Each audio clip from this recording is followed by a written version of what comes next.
युवा सोच और युवा जोश आज किसी से पीछे नहीं रहता है, क्योंकि युवा ही इस देश का भविष्य है। नमस्कार, मैं संदीप शर्मा। अब ज़्यादा समय नहीं बचा। हरियाणा में विधानसभा चुनाव को लेकर असेंबली चुनाव जल्द होने वाले हैं 2024 में। उसकी तैयारियां ज़ोरों शोरों से प्रत्येक राजनीतिक दल करने पर अब अपनी हर संभव कोशिश जारी कर चुका है। आज अगर बात करें झज्जर विधानसभा की, तो झज्जर विधानसभा बड़ी ही हॉट सीट मानी जा रही है, क्योंकि यहाँ पर लगातार 4 बार कांग्रेस के विधायक बनते आ रहे हैं। 3 बार लगातार जो फिलहाल विधायक हैं गीता बुक्कल, वो तीसरी बार बन चुकी हैं, और चौथी बार भी जनता की आवाज़ माने या फिर उनका लोगों के प्रति प्यार या लोगों का प्यार उनके प्रति, चौथी बार भी लोगों की आवाज़ यही कह रही है कि कांग्रेस से विधायिका अपना विजय अभियान जारी रखेंगी। हमारे साथ युवा नेता हैं, भीम आर्मी के संचालक। इनसे बातचीत करेंगे कि किस प्रकार से आज झज्जर विधानसभा सीट को ये युवा सोच देख रही है। सबसे पहले यमन गुड्डा, आपका स्वागत है। बहुत बहुत धन्यवाद संदीप भाई आपका, कि आप हमेशा, चाहे किसी की भी बात हो, किसी भी समाज की बात हो, किसी भी वर्ग की बात हो, किसी भी संगठन की बात हो, आप बेबाकी से आवाज़ उठाते हैं। आपके चैनल का मैं बहुत बहुत धन्यवाद करता हूँ। जी यमन भाई, आपकी बड़ी युवा सोच है और एक जोश भी है आपके अंदर। जिस प्रकार से आप बेबाकी से लोगों की समस्याएं उठाते हैं, लोगों की आवाज़ आप उठाते हैं। महज आपकी उम्र अभी शायद 23 वर्ष के आप हुए हैं, और इस उम्र में इतना जोश और इतनी अच्छी सोच लेकर भविष्य शायद काफ़ी सुनहरा होगा आपका। और आज अगर चर्चा करें झज्जर विधानसभा को लेकर, लगातार 3 बार गीता बुक्कल बन भाई, चुकी। पहले एक बात कहना चाहता हूँ आपसे। भविष्य बनाने के लिए भगत सिंह जी का कल जन्मदिन है। आपने ऐसी बात की कि मेरे को सीधा उनकी याद आ गई। एक तो उम्र की आप 23, मेरी उम्र में तो मैं तो मानता हूँ, मैं तो उनके नाखून के बराबर भी नहीं हूँ। वो तो 23 साल की उम्र में फांसी पे चढ़ गए थे देश के लिए, राजनीतिक सोच लेकर मैदान में नहीं आए। और जिस जोश की आप बात करते हो, वो जोश जो है ना, वो जोश महापुरुषों को, शहीद आजम वीर भगत सिंह जी को, बाबा साहब अम्बेडकर को, सभी देश के जितने भी महापुरुष हुए, उनको, शहीदों को पढ़कर वो जोश हमारे अंदर आया है। देखिए, पहले मैंने विस्तार से महापुरुषों को पढ़ा है, तब वो जोश हमारे अंदर आया है। ये हमारे भगत सिंह जी हैं, शहीद आजम हैं बोलते हैं लोग उनको। वो तो 23 साल की उम्र में फांसी पर चढ़ गए थे। कल उनका जन्मदिन भी है, तो मैं आपके साथ चैनल के माध्यम से सबसे पहले उनको विनम्र श्रद्धांजलि देता हूँ, शहीद आजम। और है ना, एक चीज़ और कहना चाहता हूँ मैं। देखिए, भगत सिंह जी अभी मरे नहीं हैं। आपके चैनल पे भी लोग सोच रहे होंगे, आप भी सोच रहे होंगे क्या कह रहे होंगे, क्योंकि शहीद कभी मरते नहीं। और महापुरुषों ने एक बात को कहा है कि जब तक महापुरुषों की विचारधारा जिंदा है ना, किसी महापुरुष की, तब तक वो महापुरुष जिंदा है। और भगत सिंह जी की विचारधारा तो अभी युवाओं के अंदर जिंदा है। लेकिन युवाओं के अंदर जो बातचीत है ना, वो क्या है कि युवा सिर्फ एक दिन के लिए भगत सिंह जी को याद करते हैं, बाकी 364 दिन जो रह गए ना, उसमें वो उनकी विचारधारा को नहीं अपनाते, सिर्फ हू अल्लाह करने के लिए उनको याद करते हैं। मैं कहना चाहता हूँ युवा साथियों से, अगर आप भगत सिंह की विचारधारा को अपनाते हैं ना, तो सबसे पहले अपने हक और अधिकार की आवाज़ को उठाना सीखिए, बहन बेटियों का सम्मान करना सीखिए। किसी की बहन बेटी के साथ गलत जो ये बलात्कार होते हैं, हमारा भी पानीपत में आपने सुना होगा, दरिंदगी जो बहन बेटियों के साथ की जाती है ना, उनके खिलाफ आवाज़ उठाना सीखिए। गलत चाहे कहीं भी हो, चाहे कोई राजनेता करे या कोई आम आदमी करे, चाहे किसी भी कौम का आदमी करे, उसके खिलाफ आवाज़ उठाना सीखिए। अगर आप आवाज़ उठाना नहीं सीखते, आपके अंदर आवाज़ उठाने का दम नहीं है, तो आपके अंदर शहीद आजम भगत सिंह जी की विचारधारा नहीं है। मेरा मानना ये है। जी बिल्कुल यमन भाई, देखिए बिल्कुल ये जोश है ना, बिल्कुल साफ झलक रहा है। ये जोश जो शहीदों को आप दिल में बसाकर जो चलते हैं, महान पुरुषों की हम भी सम्मान करते हैं, शहीदों को याद किया जाता है, हम भी याद करते हैं, और मान सम्मान उनका होते रहना चाहिए। जिस प्रकार आपने शहीद भगत सिंह की बात की, तो कल उनका जो जन्मदिन है, उस पर विनम्र श्रद्धांजलि हमारी तरफ से भी। यमन भाई, मैं झज्जर विधानसभा की बात कर रहा हूँ, तो झज्जर विधानसभा बिल्कुल पूरी तरह से एक हॉट सीट मानी जाती है, क्योंकि बीजेपी लगातार प्रयास कर रही है इस सीट को अपने कब्जे में लेने के लिए, लेकिन उनके प्रयास जो हैं वो विफल होते जा रहे हैं लगातार। और आज गीता बुक्कल बिल्कुल मजबूती के साथ डटी हुई हैं, 3 बार विधायिका बन चुकी हैं यहाँ से, और चौथी बार फिर उनका विजय अभियान जो है लोगों की आवाज़ कह रही है कि वो जारी रहेगा। देखिए संदीप भाई, सबसे पहले तो ये कहना चाहूँगा, हरियाणा बदलाव मांग रहा है और बदलाव झज्जर भी मांग रहा है। मैं ना तो कांग्रेस से हमारा कोई बैर, ना बीजेपी से हमारा कोई बैर। अगर बैर है ना तो उनकी नीतियों से है, चाहे कांग्रेस हो या बीजेपी हो। बीजेपी ने हरियाणा में और पूरे देश में जो बदतर हालात कर दिए हैं ना, तो इसलिए हम कहते हैं कि ये देश, ये हरियाणा बदलाव मांग रहा है। और झज्जर में जो अभी शासन में है, उन्होंने झज्जर के लिए किया क्या? लगभग 5 साल तो वो सरकार में शिक्षा मंत्री रही, जब सेंटर में भी उनकी सरकार थी, हरियाणा में भी उनकी सरकार थी। लेकिन उन्होंने कॉलेज स्कूल तो छोड़ो, झज्जर को कॉलेज स्कूल तो छोड़ दो, उन्होंने झज्जर के कॉलेज में एक नई, वो क्या बोलते हैं उसको, कोई सब्जेक्ट भी नहीं दिया, कोई सब्जेक्ट भी नहीं दिया उन्होंने तो। जी यमन भाई, अगर आप इस तरीके से जैसे बात कर रहे हैं, मुझे लग रहा है कि गीता बुक्कल के शब्द नाम से आपको थोड़ा सा ये चीज़ हो रही है कि उनका नाम क्यों लिया जा रहा है। और मुझे थोड़ा सा सुनने में भी आया है, पता चला है कि आपका विरोध भी हो रहा है। देखिए, जो लोग सच्चाई की लड़ाई लड़ते हैं ना, सच्चाई की, उनका विरोध अक्सर होता है। विरोध से डर नहीं लगता। विरोध किसका होता है आपको पता है? जिसके अंदर कोई बात हो, जिसके अंदर कोई ताकत हो। और मैं तो विधायक जी के बाढ़ के बराबर भी नहीं हूं यार, कुछ भी नहीं हूं विधायक जी के। वो तो शिक्षा मंत्री रह चुके, 3 बार की विधायक झज्जर से, और देखा जाए तो 4 बार की विधायक। तो हम उनके सामने क्या हैं? हम तो रोडों पे रुक के मार के अपनी आवाज़ को उठाते हैं, समाज की आवाज़ को उठाते हैं, गरीबों की आवाज़ को उठाते हैं रोड पे। क्योंकि महापुरुषों ने कहा था, अगर संसद तुम्हारी है ना तो ये सड़क हमारी है। जो बात विधायक जी को विधानसभा में उठानी चाहिए ना, वो मजबूरन हमें अपनी पढ़ाई छोड़कर, अपने घर परिवार को छोड़कर रोडों पे उठानी पड़ती है, मुकदमे झेलने पड़ते हैं, लाठियाँ झेलनी पड़ती है। मात्र 17 साल की उम्र में मुकदमा झेल रहा था यार, किसके लिए? राजनीति करने का शौक नहीं है। अगर राजनीति करने का शौक होता, लेकिन एक चीज़ ज़रूर कहते हैं, बदलाव। आपके चैनल के माध्यम से जो लोग सुन रहे हैं ना, उनको बोल रहे हैं कि झज्जर अब बदलाव मांग रहा है। और जो लोग ये कहते हैं ना कि चौथी बार भी विधायक, देखिए मेरा उनके साथ कोई पर्सनल दुश्मनी नहीं है, किसी के साथ भी नहीं है। ना तो खट्टर साहब के साथ मेरी दुश्मनी, ना ओम प्रकाश धनखड़ जी के साथ मेरी दुश्मनी, और ना विधायक गीता बुक्कल के साथ मेरी दुश्मनी। अगर दुश्मनी किसी के साथ है तो गलत नीतियों के साथ है, चाहे वो कोई भी उठाए। अगर मैं उनसे ऐसे मिलूंगा ना तो उनके साथ मेरी कोई दुश्मनी नहीं है। लेकिन जब बात नीतियों की होगी, वो नेता होंगी और मैं सोशल एक्टिविस्ट होऊंगा, तो फिर अपनी लड़ाई, अपनी दुश्मनी है उनके साथ। यमन भाई, किस तरह का बदलाव चाहते हैं आप? एक यमन गुड्डा इतनी जोश के साथ एक आवाज़ उठा रहे हैं कि झज्जर में बदलाव जरूरी है, बदलाव जरूरी है। क्या बदलाव चाहते हैं आप? ऐसा क्या हो गया है झज्जर के अंदर जो लगातार, अगर चौथी बार भी अगर वो अभियान उनका जारी रहता है, तो आपको क्या लगता है क्यों चाहते हैं आप ऐसा बदलाव, जो कि झज्जर की जनता अगर चाहे तो? एक हम प्रतिनिधि चुन के भेजते हैं। मैं भी एक आम आदमी हूँ, आप भी एक आम आदमी हैं, और इस हल्के में 1 लाख से ऊपर आम आदमी है। वो सब ये क्या चाहते हैं किसी प्रतिनिधि को चुनते हैं तो, कि वो हमारे लिए कुछ काम करें, वो हमारे हल्के को ऐसा करें कि अच्छे तो उन वहाँ पर सड़क हों, अच्छे उनके पास सुविधाएं हों, अच्छे स्कूल हों, अच्छे कॉलेज हों। अगर हल्के में कोई स्कूल को बंद किया जाए तो उसको विधायक जी, अगर देखिए मैं कहता हूँ कि विधायक जी और जितने भी कांग्रेस के लोग हैं वो बोलते हैं हम विपक्ष में हैं, हमारी कोई नहीं सुनता। अरे जब हमारी सुनते हैं, मैं बोलता हूँ, लेकिन क्यों सुनते हैं? जब हम रोड पे आते हैं, जब प्रशासन इस हरियाणा के शासन को ललकारते हैं, तो वो लोग हमारी सुनते हैं। तो आपके पास तो इतनी जनता है, आपके पास पावर है, आप विधायक हो। अरे आपकी विधानसभा में नहीं सुनते तो आप रोड पे आगे सुनवाओ अपने हल्के की बात को। लेकिन आपका फर्ज बनता है आप अपनी विधानसभा के लिए लड़ाई लड़ो। मैं एक चीज कहना चाहता हूं, विधानसभा में जब भी विधानसभा में कोई भी लड़की के साथ बलात्कार हुआ हो, या विधानसभा में किसी भी गरीब को कभी भी जरूरत पड़ी हो, तो कहां विधायक जी हमें खड़ी मिली? बताइए, कहीं पर भी आप बताओ।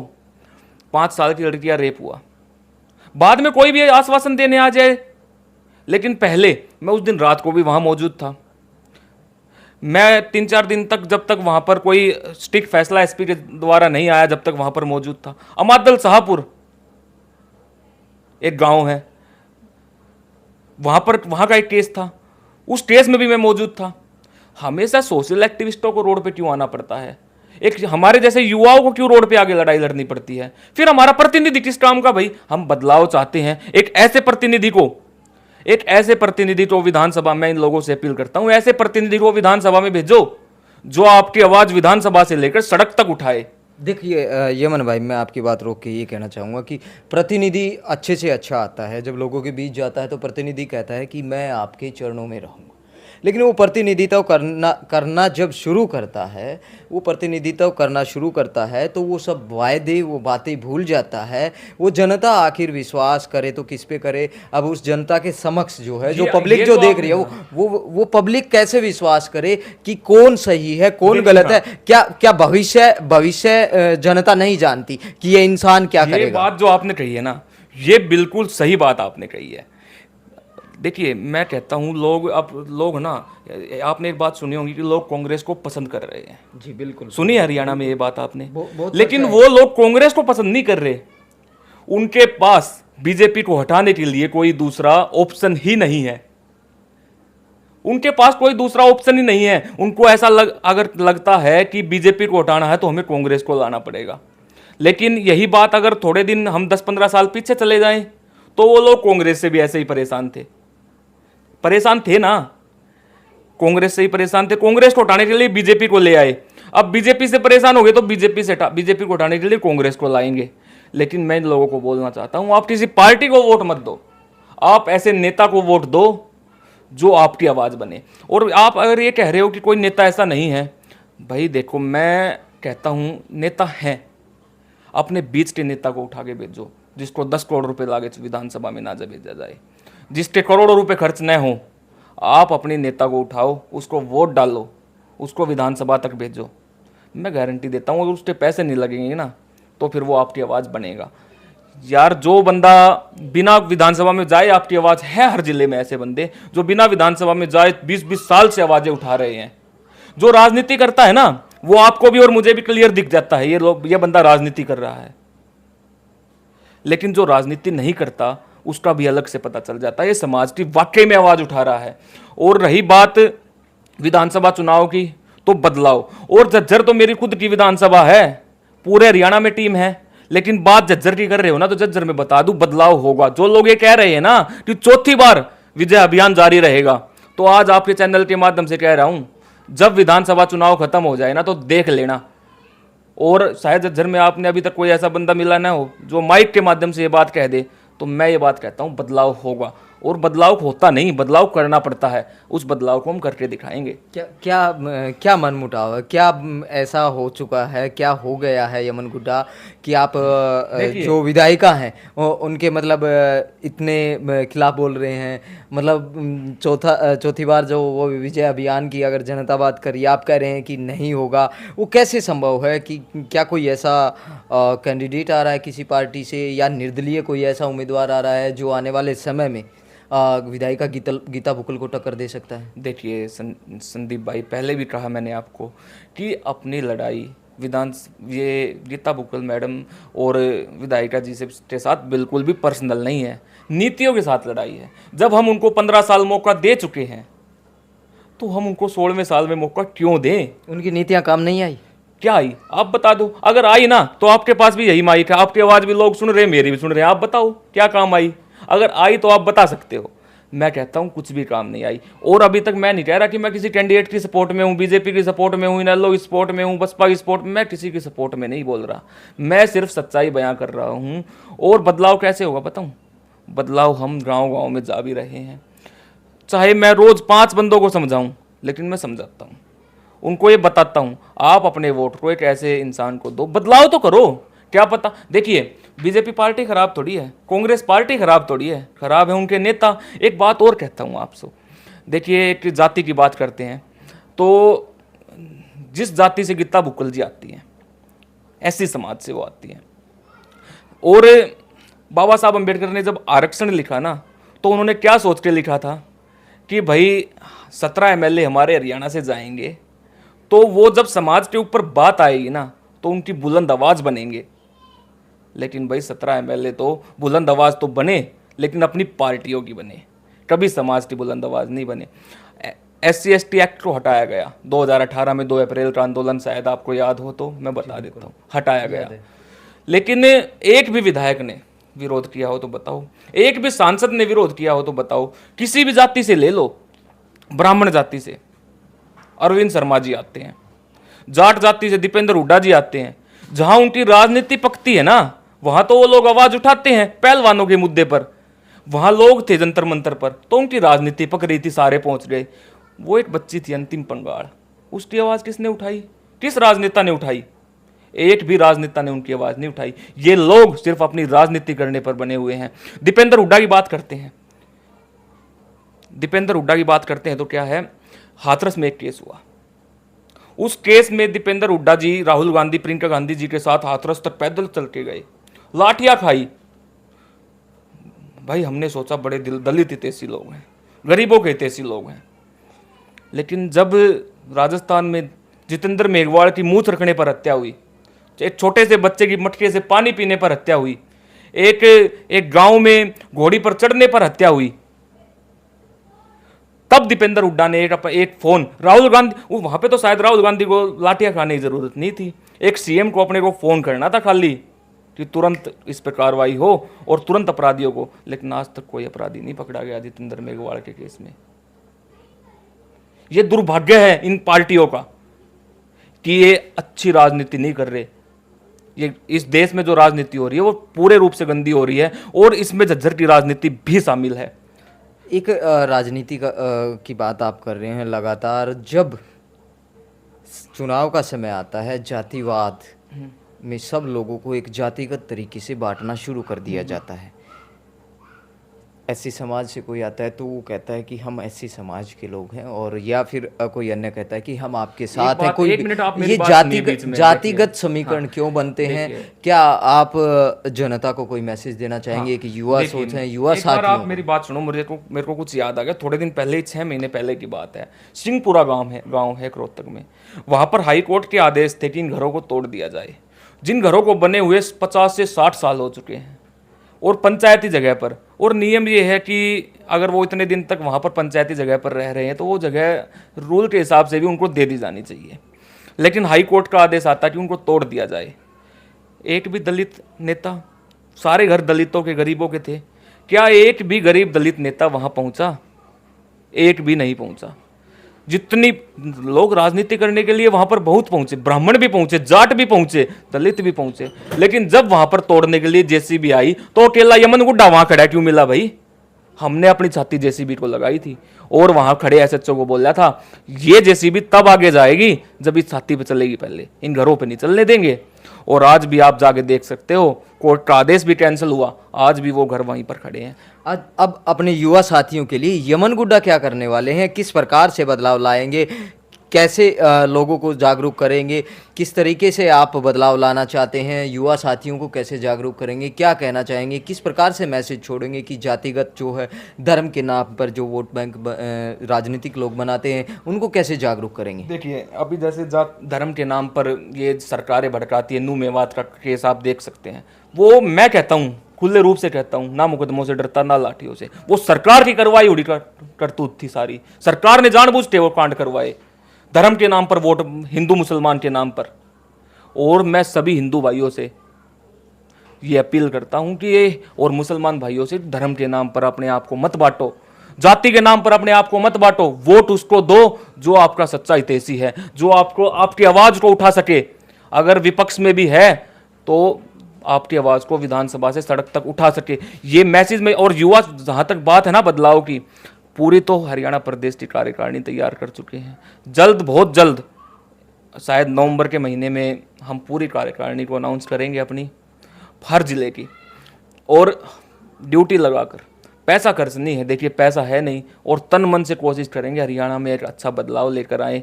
और मैं कहता हूँ गठबंधन की सरकार अच्छी है, बहुमत से अच्छी सरकार गठबंधन की है। लेकिन गठबंधन की सरकार कब अच्छी है? अगर दुष्यंत चौटाला, दोनों में से एक नेता भी अच्छा होता, दुष्यंत चौटाला और खट्टर में से, तो इतने गलत नीति आती तो ये सरकार गिर जानी चाहिए थी। दुष्यंत को लोगों ने क्यों वोट दिया था? दुष्यंत को, बीजेपी को हटाने के लिए। चलो वो चले गए, कोई बात नहीं, हमें दिक्कत नहीं थी, चले जाओ। लेकिन जब बीजेपी ने गलत नीतियां निकाली तो उन्होंने उस समर्थन को वापस क्यों नहीं लिया? वो कहते हैं एक गाना मैंने सुना था, यो रूप दूसरा ताऊ का दुष्यंत चौटाला रहे। अरे आप किसका रूप बनना चाह रहे हो? जिन्होंने किसानों, वो एक ऐसे इंसान थे जो किसानों के लिए अपनी जान भी दे सकते थे, और आपने किसानों के लिए इस्तीफा भी नहीं दे सकते। धिक्कार ऐसे नेता पर, मैं तो कहता हूं धिक्कार ऐसे नेता पर जो अपने आप को जिस इंसान का रूप बताता है, वो इंसान किसानों के लिए अपनी जान दे सकते थे। आप किसानों के लिए इस्तीफा भी नहीं दे पाए। और इसका जवाब हरियाणा की जनता को मैं कहता हूं, आप इसका जवाब जरूर दो 2024 में। अगर आप नहीं दे सकते ना, तो फिर आपसे मूर्ख कोई भी नहीं है इस देश में। जी यमन भाई, आपका बहुत बहुत धन्यवाद। आज इतनी ही बातें ठीक है, और आने वाले समय में फिर आपसे मुलाकात करेंगे तो कुछ नई बातें भी निकल कर सामने आ सकती हैं क्या? बिल्कुल नई बातें, और अभी तो आपको देखने को मिलेगा। आपने पूछा था ना एक सवाल कि बदलाव कैसे करेंगे, तो बदलाव देखिए बोलने से नहीं होता बदलाव।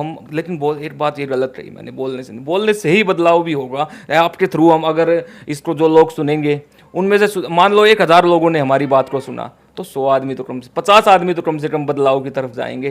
तो अब हम गांव-गांव का अभियान हम चालू करेंगे। एक बदलाव ही हमारा उद्देश्य के नाम से एक यात्रा हम निकालेंगे, और झज्जर हल्के से ही उस यात्रा का आगाज होगा, और बदलाव की शुरुआत झज्जर से ही होगी, याद रखना। जी धन्यवाद आपका बहुत बहुत। देखिए, ये हमारे साथ यमन गुड्डा जी, जिन्होंने पूरे जोश के साथ आज की राजनीति के बारे में बताया, और आज का युवा भविष्य क्या चाहता है उस बारे में भी बताया है। तो फिर से आप लोगों से रूबरू होंगे, और एक नए नेता के साथ, युवा जोश और युवा सोच के साथ जो आगे निकलना चाहते हैं, उनके साथ हम आपसे रूबरू होंगे। तो आज के लिए बस इतना ही। नमस्कार।